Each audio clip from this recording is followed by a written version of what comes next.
Bangko, ang inyong kapusong totoo. Tampok namin ngayong gabi ang isang hindi pangkaraniwang sakit na kung tawagin po ay Sturge-Weber syndrome. Bagamat kakaunti pa lamang ang naitatalang kaso ng ganitong uri ng sakit, matindi naman ang maaaring epekto sa kung sino man ang magkakaroon nito. Alamin natin ang sakit na ang isa po sa mga palatandaan ay balat. Pangarap ng batang si Ian ang maging isang piloto. Sa tuwing may pagkakataon, matyaga siyang gumagawa ng mga eroplanong papel. Animoy sa munting paraan ay nagiging abot kamay niya ang kanyang abot langit na pangarap. Subalit sa paglipas ng panahon, tila ba nagiging mailap ito dahil sa isang hindi pangkaraniwang karamdaman. Akala lang po namin balat sa mukha. Tapos nung dumilat na po siya, yun na, nagtaka na po kami kasi iba nga po yung kulay ng mata niya. Ang hindi alam ng kanyang magulang, ito pala ay isa sa mga palatandaan ng pambihirang sakit na kung tawagin ay Sturge-Weber syndrome.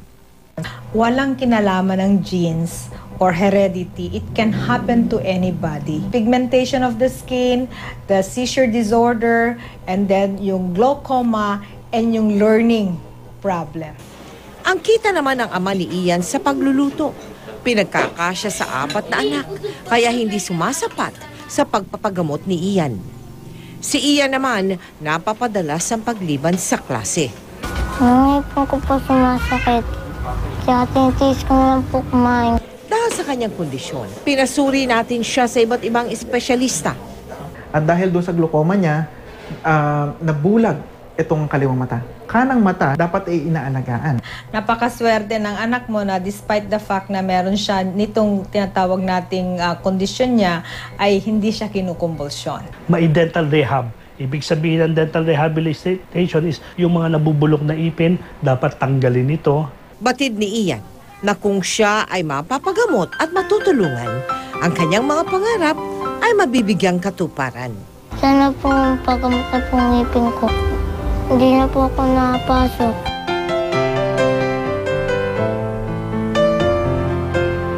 Huwag ka nang mag-alala, Ian. Papaayos natin ang iyong mga ngipin. Kami po ay nagpapasalamat kina Dr.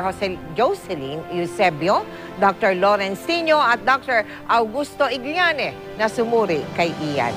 Baka po gusto niyong tulungan si Ian, maaari po kayo magsadya o tumawag sa aming tanggapan, magdeposito sa aming mga bank account o sa anumang sangay ng Cebuana Luwalier o mag-log on sa www.kapusofoundation.com.